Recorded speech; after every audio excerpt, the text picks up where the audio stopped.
happy to be here today with you. Thank you so much for joining. Me personally, I'm joining from Paris, so it's great to see people from all around the world who could make it to be here with us today. Thank you so much. So what I'm going to do is to start to introduce a little bit more myself. Um, Usually I say that my relationship with artificial intelligence is through three different perspectives. The first one is that I define myself as a practitioner of artificial intelligence. And what I mean by practitioner is that I created a company called Ask Mona, which I'm the CEO and co-founder. And we are going to talk more about Ask Mona after. So I'm not saying too much at this time, but it's for me a way to actually build artificial intelligence. And this is why I'm talking about this kind of practitioner aspect, to be able to build the tool and really put my hands in the dirt about artificial intelligence. The second point of view for me around artificial intelligence is to work as an expert. So right now I'm an expert for an AI strategic committee for the cultural sector that has been appointed by the French Ministry of Culture. So we are 5 experts working on this topic, and we should soon finish a report on it that I hope will be published. So sorry, I think it will be in French, but it's still something that will exist somewhere on the web. I'm also working as an expert evaluator for the European Commission. And I'm a lecturer at various universities, including Sorbonne University and Sciences Po. And what has been very interesting lately is that, so it's been 6 years now that I'm doing it. And at the beginning, for my students, it was a very prospective topic, like, okay, it's interesting, but it's very something for the future. And what happened lately, and more specifically this year, is that I start to see students coming with a kind of urge to be able to be trained about artificial intelligence. So with this relationship with students, I've been able to see a shift in the relationship with artificial intelligence and the way the young students perceive it, also regarding their future professional and the professions and the way they want to train themselves. And the last thing is that I'm what I would say a creator, and what I'm doing more precisely is that I'm writing books. So I already published 3 books. The last one I have here is a very new one. It's out since 1 month now, and it's about this woman, Alice Lecoq. Nobody knows her, and this is why I wrote the book. She's a pioneer, a French pioneer working on building computer in the 50s and in the field of artificial intelligence in the 80s. And I decided to write this book because through the life of this woman, I'm talking about the place of women in technology and artificial intelligence. And I try to understand why there are so few women working in that field and what can be the impact of it also. So this book is really about the story of one specific woman, but a more universal story of the place of women in tech. So again, sorry guys, it's in French. I don't know if it will be published in English one day. I hope so. And the last thing is I'm working as an artist using artificial intelligence in my practice.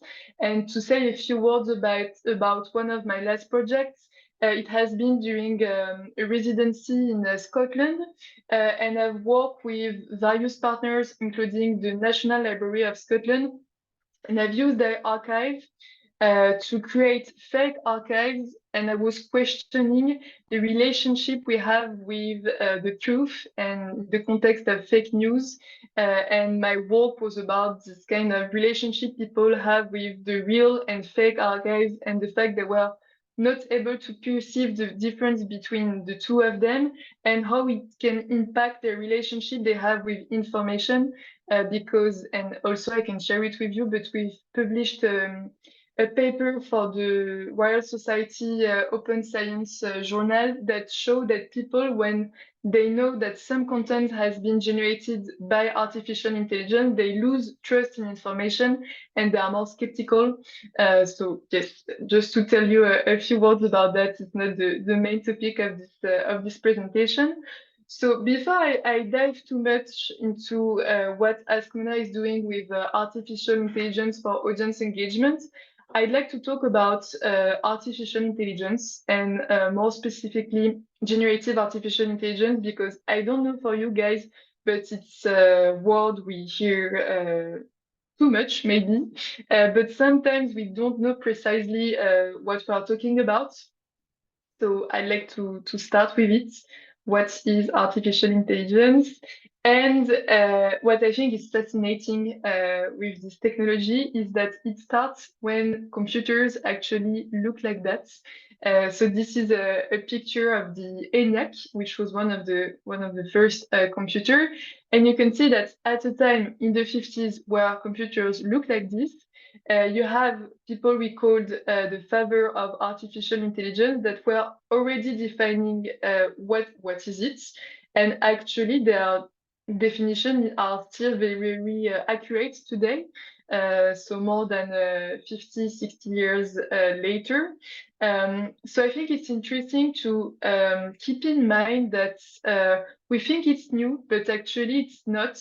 And we have what we call the summers and winters of artificial intelligence, where suddenly people lose interest in it and suddenly it's back. And what is very interesting also about this book that I wrote is that this woman, she works in the 80s, and at this time there were like a big trend around artificial intelligence, which is very comparable to what's happening today. It was the same kind of hype, and it's interesting to see it happening in the 80s. So a first little thing about the history of it. And when we talk about generative AI more specifically, I think it's interesting to first have in mind that we talk about a technology that can use very various kind of data to create various kind of outputs with it.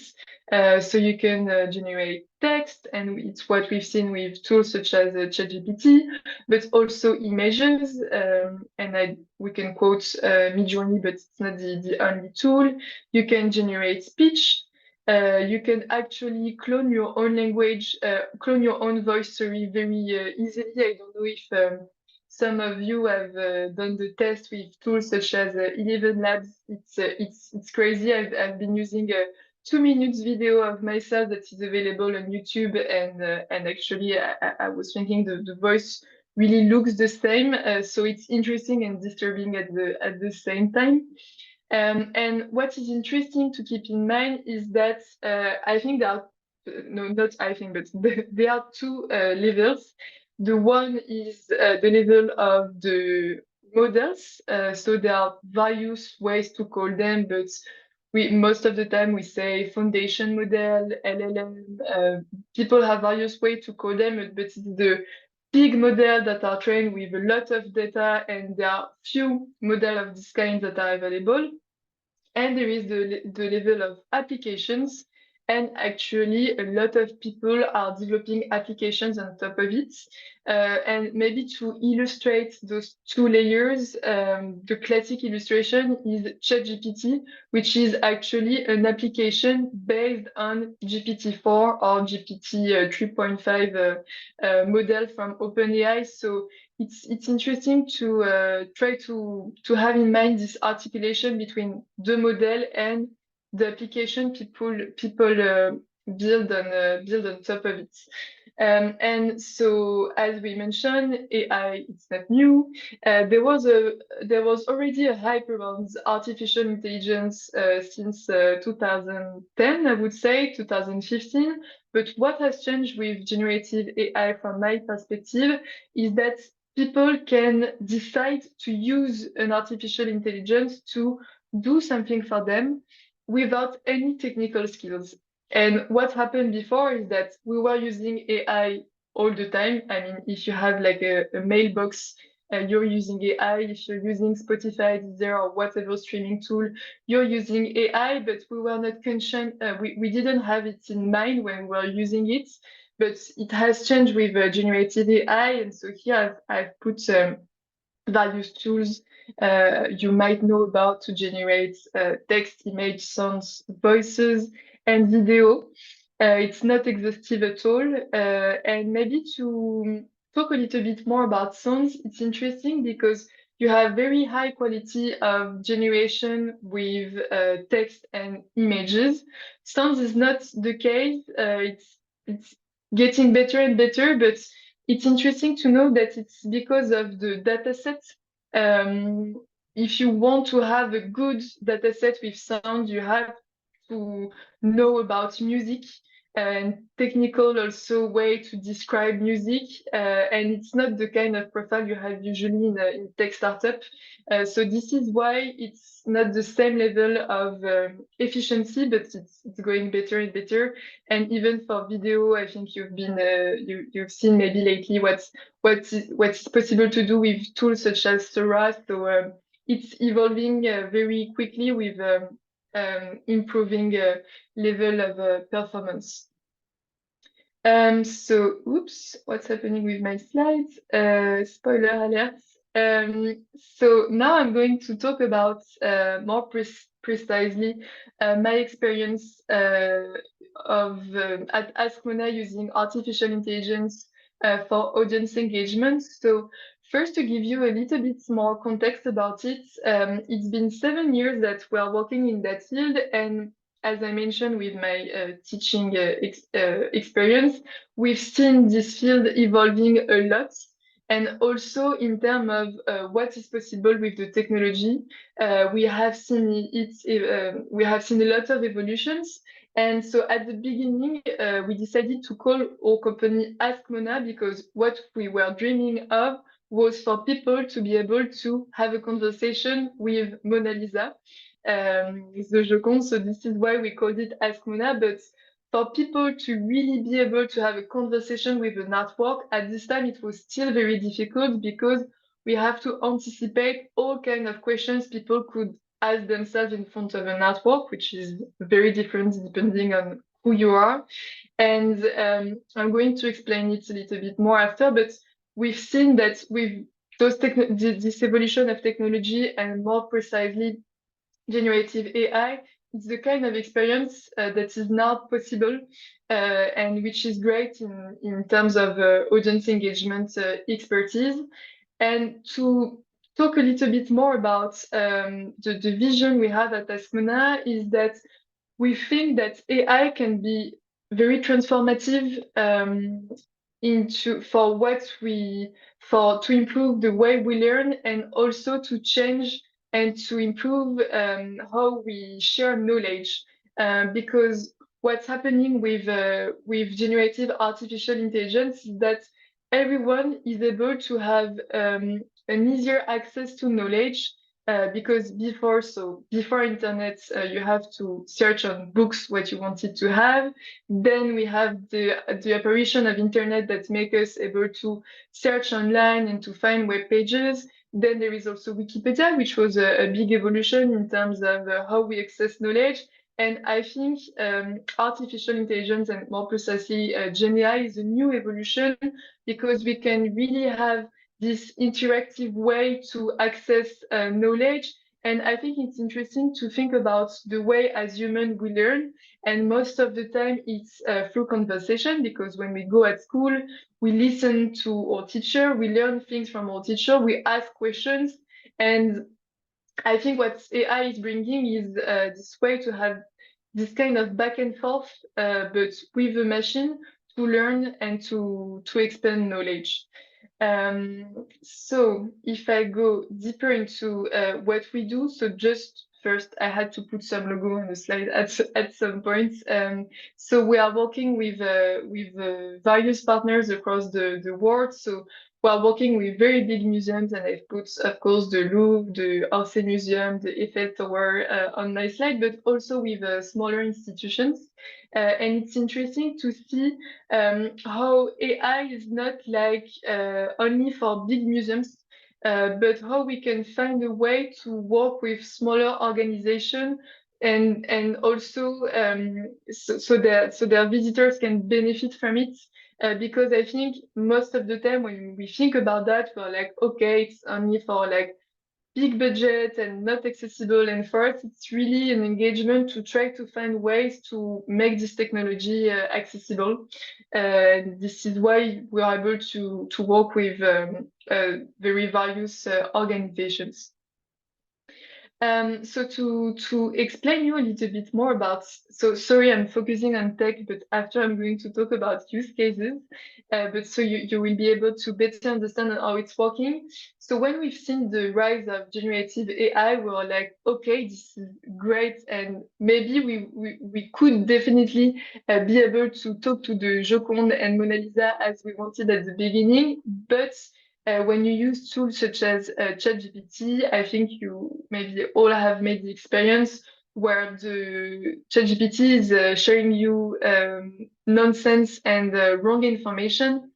And so when we've seen that, we're like, this is impossible in a museum to have the tools sharing wrong information with visitors, because museums are the place where people want to have accurate information. It's very important to preserve it. So the kind of challenge we identified was, okay, how can we build trustworthy generative artificial intelligence?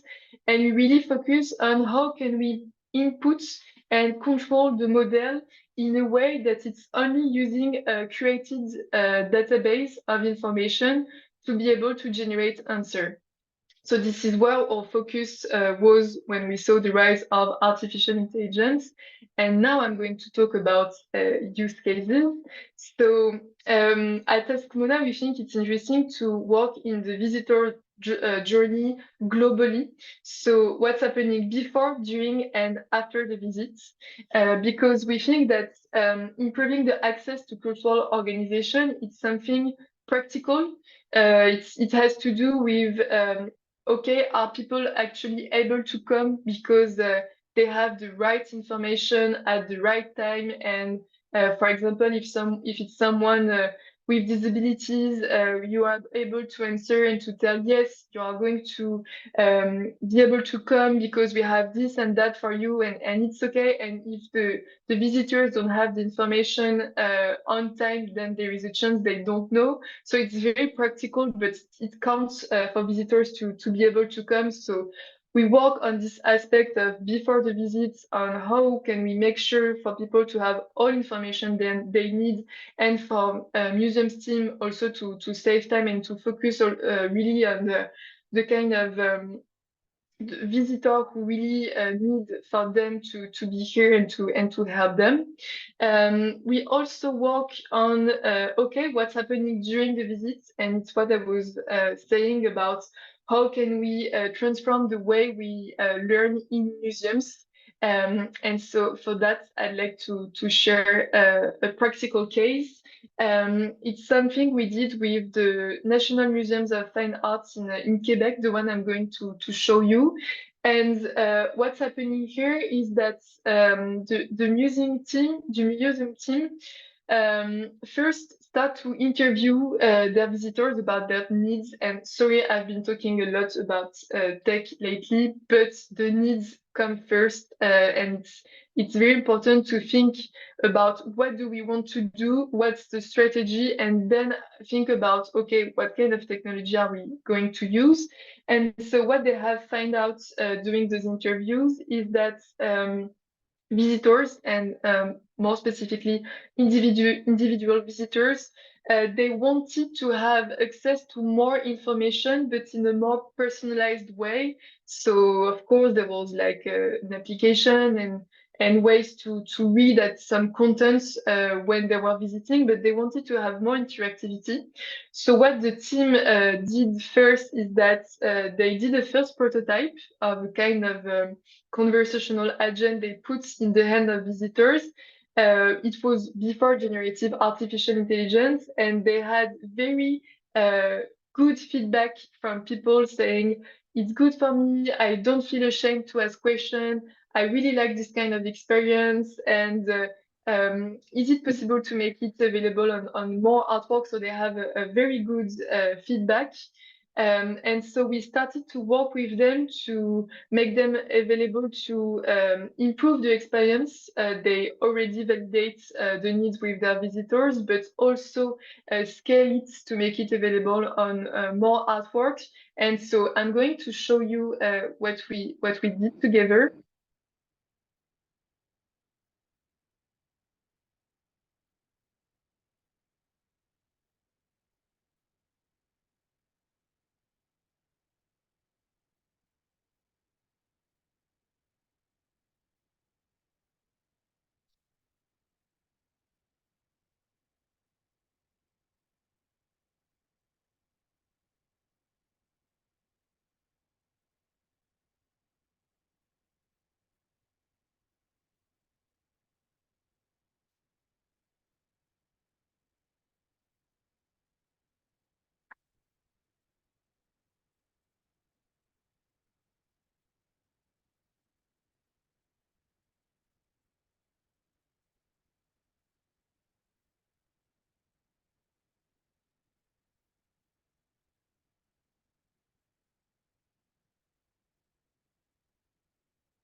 So I think you hear it. It's French, but it's French with the Canadian accent, so a very specific one, and it also understands some specific French Canadian words.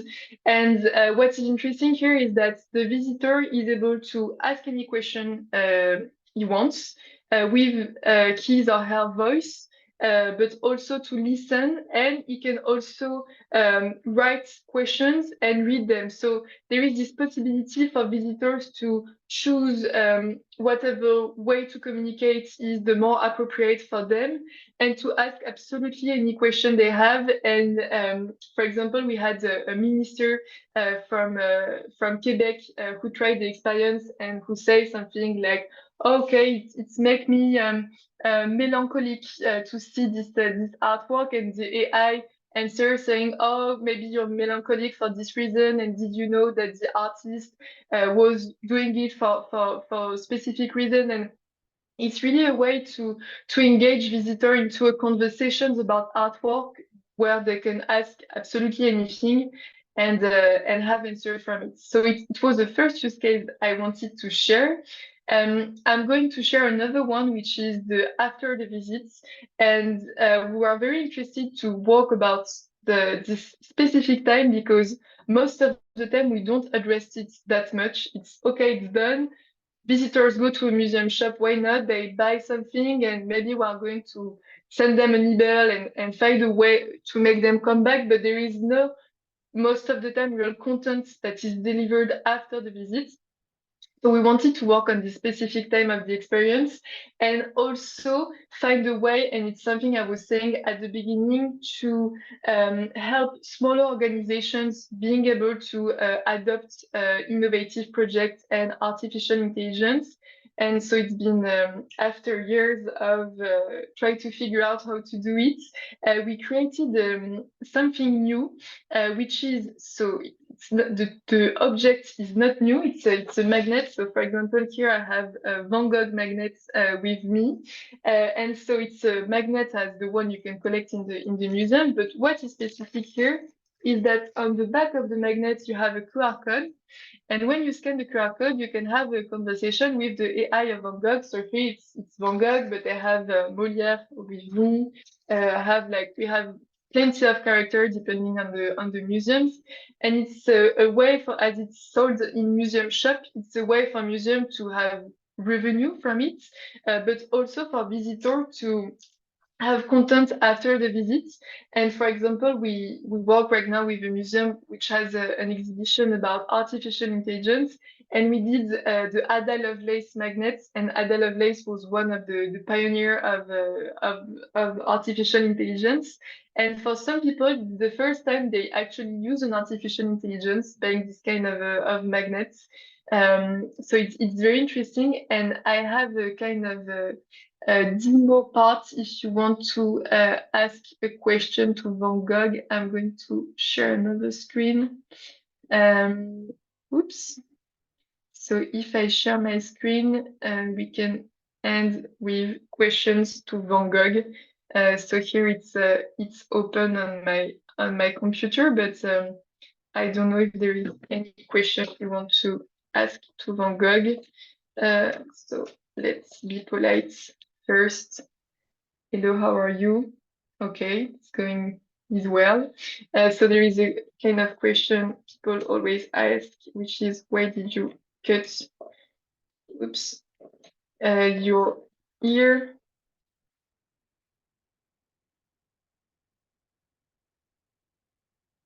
So we have an answer. I don't know if you have questions in the chat. Oh, you asked me, should it have audio? There was audio in the video, but maybe you missed it. So do not hesitate if you have a specific question you'd like to ask to Van Gogh.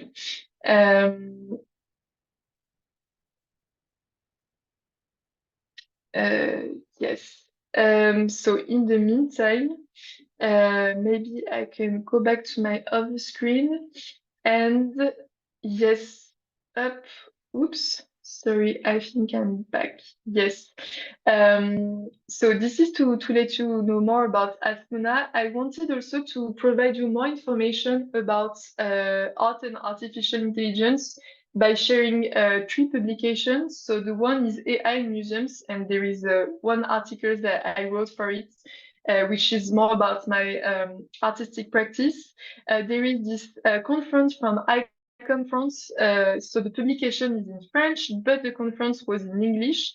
And if you want, I can send you my slides with the link of the replay. And there is also this conference that just happened in Brussels last week, where I was also attending.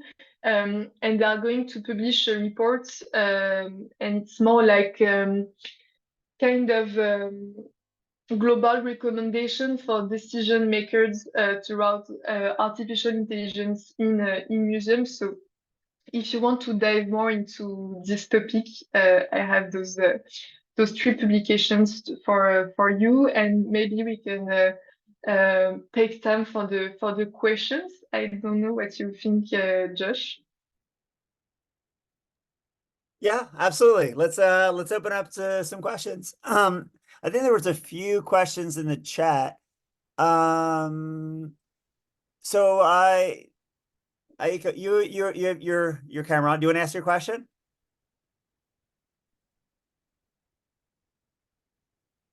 Oh, we have a question for Van Gogh now.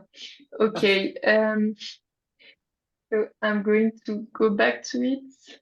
Okay, then go first. Then Aiko, you can do it. Yeah, sorry, I'm a bit lost in my computer, but now I'm back. Can you see it? Oh, I'm sharing No, we're a still on the YouTube screen. Oops, sorry. Coming back. The back and forth of screens, but now we are back to it. Good. So the question for Van Gogh, I think I copied past it. How was your friendship with Cézanne?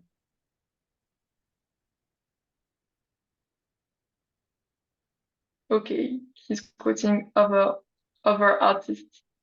Is that true? And so maybe to explain you how it's working, here is that we wrote a biography of the life of Van Gogh, and we put this into the artificial intelligence.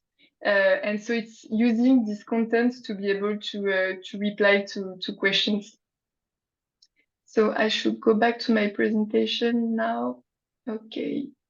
So Iko, you had a question you wanted to ask?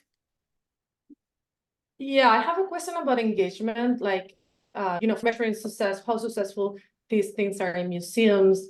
The main measure is engagement. I mean, for the Ask Van Gogh, obviously the person made a purchase, so there's already a benefit or a return on an investment. But how long do generally, what's the average of people time engaged with the AI assistant during the visits? And if they come more than once to the Ask Van Gogh, I'm predicting that it's probably something like they come once and they don't come back. And if they happen to do it, that would be an amazing success. But like, how long is the usage, the average time for both? Very good question. So the thing is that the way we see the audience engagement during the visit tool is that it's a way for people to be able to go around and really use it when they want it. So maybe they're not going to use it in all artworks, and it's not what we push for, but they are going to be able to choose what kind of, sorry, I'm stopping the sharing is not working properly, but they're able to choose if they want to have information on this specific or that specific artwork, and also the length of interaction.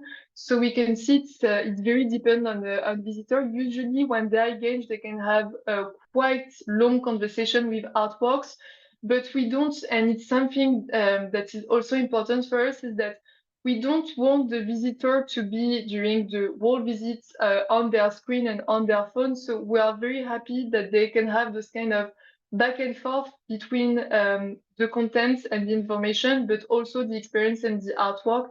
And it's why we also like this kind of audio experience, of course, if they provide the right material and it does not too noisy for other people, but it's a kind of a way to generate your own little podcast and hear it in front of the artwork. And then if you want to know something more specific, you can ask another question. And what is important for us in this project is that we know that each visitor have different experience, knowledge, sensitivity, and they can feel and ask what is right for them, and not be in this kind of one-size-fits-all information that is provided. So God, it's this a is way so for us boring. to make people feel more This talk. welcome. Sorry, I'm hearing someone. Anyone? Things people put up talks on. Oops. Rupert, you may have your phone unmuted. You may need to mute yourself.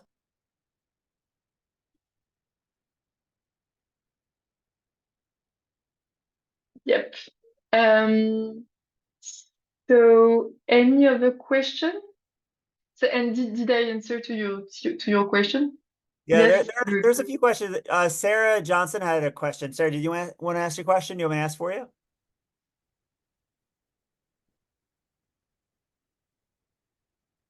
Okay, I'll ask.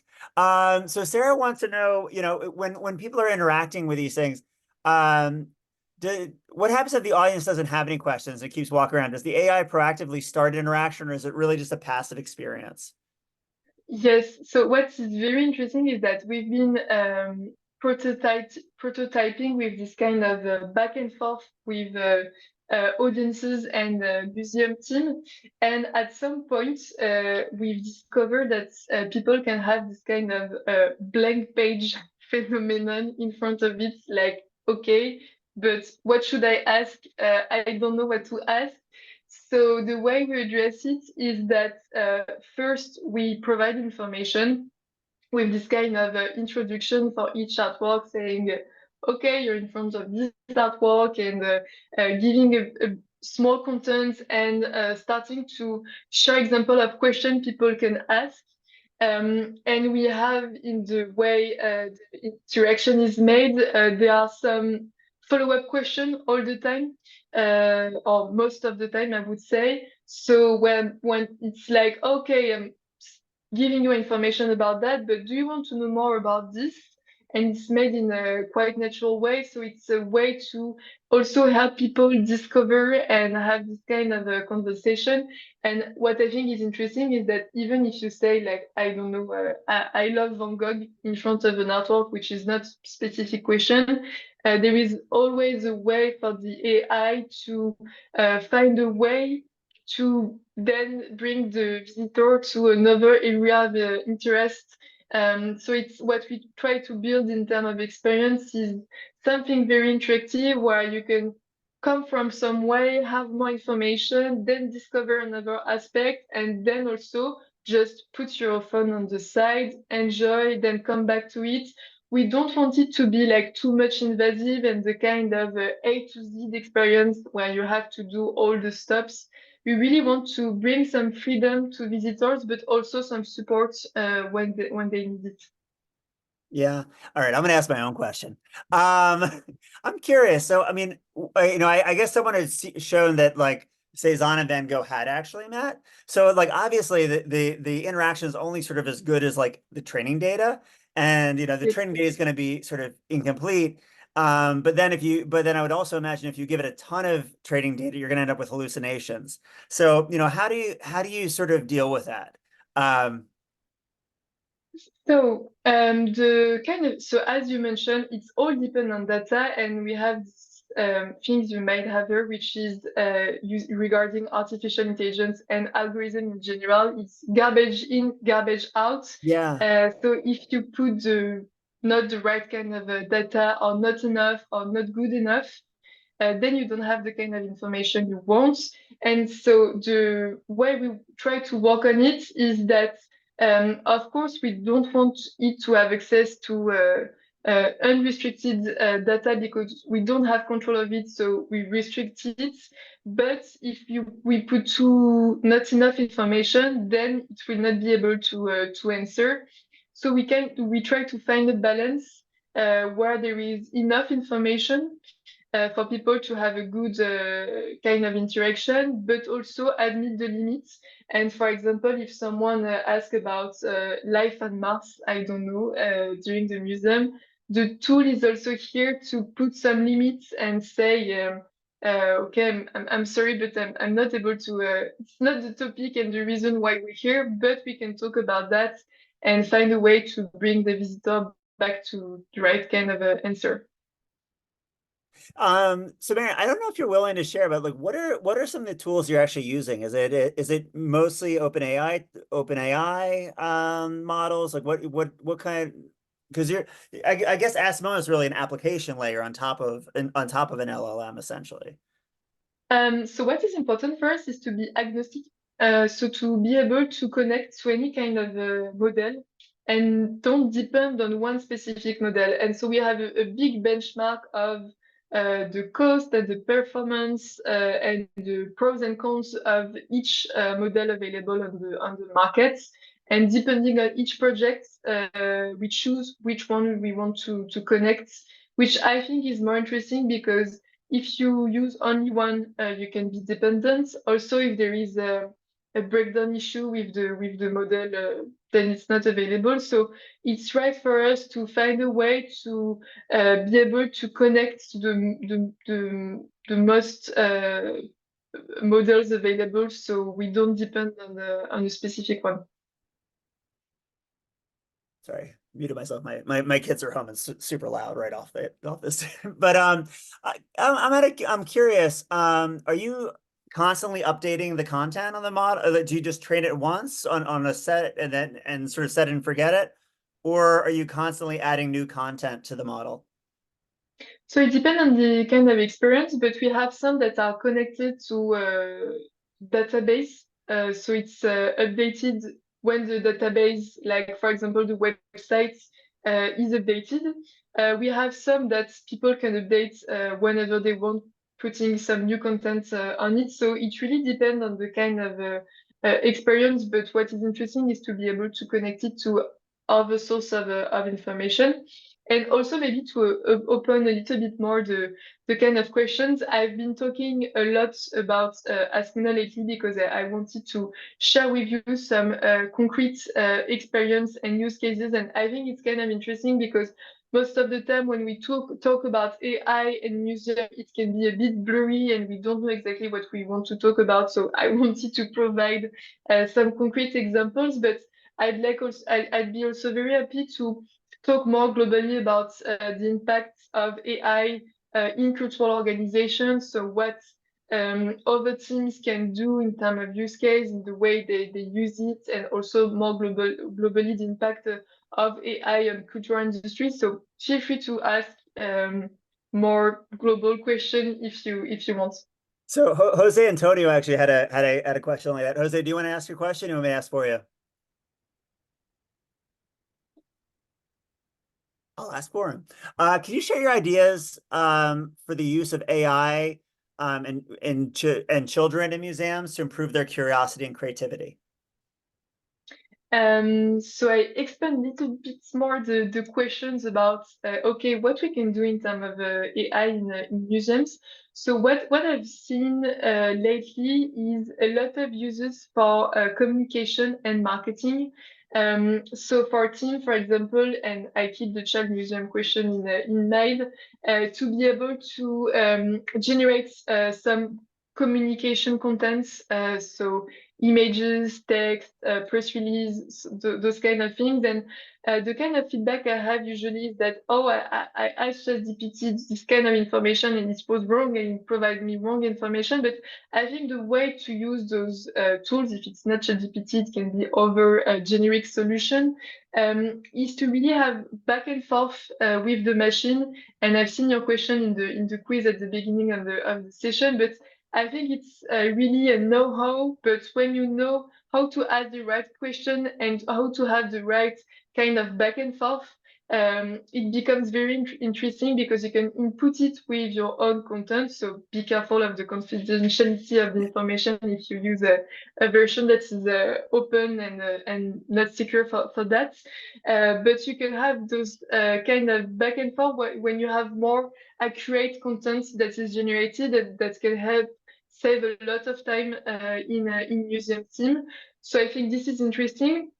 Regarding audience engagement, also I've seen teams using it for so create content that is displayed in the exhibition, but also to write labels and to write content. So for example, let's say you want to adapt some specific content for children, then you can ask it, you can use the tool to adapt the content, or also for people with for example, cognitive disability. So you have this kind of, there is translation, yes, but there is also adaptation of text, which is very interesting.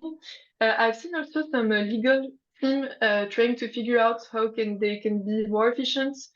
So for example, to be able to assess some when they have some specific files, but also to write some contracts. So again, you have to be very careful, but you can save time. For example, if you want to have a shorter version of a file you want to use. So they are, and I think most of the time when museums ask us, okay, what we can do with AI, we say it's very interesting for them to have this kind of workshops team by team, to be able to see what they do today and how they can save time more precisely, because you have a lot of use cases that depending on how the teams work.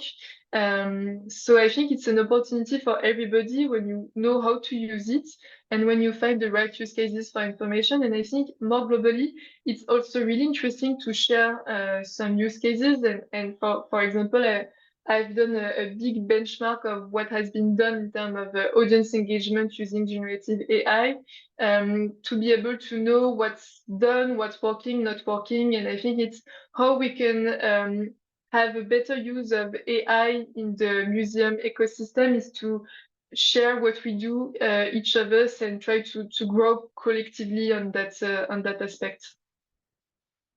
Okay, great. Phil, you had a question. Sure. Just a quick one. What does the system tell you what questions it has trouble answering, so you know how to fill holes in the data set? So this is a very good question. Thank you for asking. So what is interesting is that with this kind of tool, with the respect of confidentiality and personal data, of course, but you can know what kind of question people ask themselves in front of artwork, which is very interesting because then you can work on the kind of information that is provided and also the experience more globally. Also before the visits, it's something very interesting. So you can see, for example, okay, people are always asking about that. Maybe it's not clear enough on the website. So it's very interesting to have this kind of iterative approach where you learn from the questions of visitors and you kind to adapt and improve the visitor experience in the museum. And of course, when we figure out that something is not addressed, because people ask this and we know it's not in the knowledge base, it's also something that is useful to be able to improve and to complete the information. So, Marion, I actually had a question about that too, because for example, the question where it prompted about Cezanne and Van Gogh, it said I didn't know Cezanne, but it like actually probably the model didn't know if they actually knew each other. So it was like in some ways it prompted to an answer even though it didn't have the answer, if that makes sense. Like how do you get it to sort of default to certain types of answers? Like how would you get it to say like I don't really know rather than definitively, oh, I didn't know that guy? So it really depends on the experience. So the magnets the setup is a little bit different because it's something that is also here for people to be able to play with it. So it's a little bit more kind of open in the way it can answer. What we do in the museum is that so each experience is different because each team has a specific approach. But we try to find a way for it to be not too much deceptive for the visitor and not too much also harsh by just saying like, no, we're not going to answer to it, but to find the right way for the tool to be able to then bring the visitor to another area when they can then have interaction and not this kind of, okay, no, I'm not going to answer and that's done, but okay, I'm not sure about that, or it's not in my knowledge base, or I don't know, but do you want to talk about that? And I can provide you this information. So there is really something about, of course, it's not magic, so it's not, it doesn't have access to illimited information also because of this kind of safe area we want to build around it.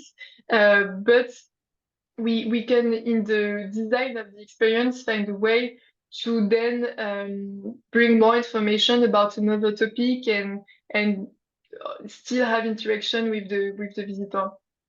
Yeah. No, it's super interesting because I think someone said it in the chat that AI doesn't really know how to say I don't know. Like that's it's sort of one of those spots where it doesn't have the sort of like it doesn't have a lot of humility in terms of saying what it like doesn't actually know. And then it can also be a little bit of a black box. We don't always know what it doesn't know. So actually we have a way to know because of what I explained. We are able to see and what's behind each kind of answer. So when you have this answer, we know what kind of text was used in the knowledge base to be able to generate it. So for us, we have a way to try to understand, okay, so this information may be missing or there is maybe something to do about that. But yes, as we are talking about generative AI is not as determinist as used to be other AI systems that were used before. So if we talk about the 80s, they have some ontology where they wrote about absolutely everything and then try to have the system be able to use it. And also what we've been doing lately with other kind of technology, but we have to anticipate all kind of topic people could ask the chatbots to be able to train it with examples, and then it was able to understand with a predetermined question. So when you you can lose in flexibility, but then improve the user experience and the reverse also. So it's always a question of balance. Okay. So I think we have time for one last question. Pam, do you want to ask your question? Yeah, and again, you may have covered this, but I'm wondering about the actual user in the museum. And what kind of feedback are you getting from the user that may be affecting how you're designing it? I get with the data, certainly AI is a wilderness for many people, but are you measuring the impact and the effectiveness of the user and by the user? Thank you so much for this question. So yeah, sure, it's very important for us. And as I mentioned, we have this kind of iterative approach in the way we build experience because we always want to build and to make sure that it's not some shiny project, but it's something that really helps people.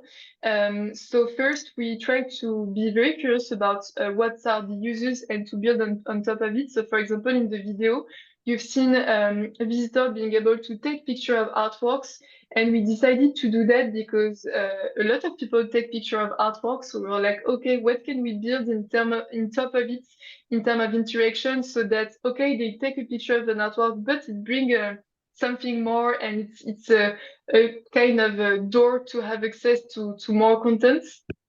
So we always try to have some back and forth, and it's very useful also for us, the kind of collaboration we can have with museum team, so we can see what's happening in the tool, but also what kind of feedback visitors share. And for us, what we want to do is for it to be the easiest thing to use and the most accessible possible. So we really try to build on top of habits people already have. So for example, people are used to chat sometimes with their friends or family. Okay, so how can we build on top of it? They're used to take picture of artwork. Okay, what can we do out of it? So it's very let's see what people do and how can we build tools that use it, but as a way for them to have access to content. I love it. Great. That's great. Thank you. Thank you. All right, so Marion, we're almost at time. So thank you so much for this. This is super, super interesting. Are there any sort of like parting words or any thoughts you have for the audience before we take off today? Yes, I wanted to share the content that I already shared, so I did a spoiler to Yeah. myself, but yes, feel free to keep in touch and to ask me any question, and I hope also to be able to share with you more publications in the future, because as I say today, I was really about concrete use cases, but I really like to think about the impact of AI more globally in the cultural sector and to share it through publication or conference. So do not hesitate to ask any question, and thank you so much for being here today. All right. Awesome. Thanks so much, Marion. Thanks everybody for joining us. I will see you guys hopefully next Thursday. Maybe some of you in New York next week. But again, thank you so much. And again, Marion, thanks so much. We'll talk soon. Have a good one. Bye, everyone.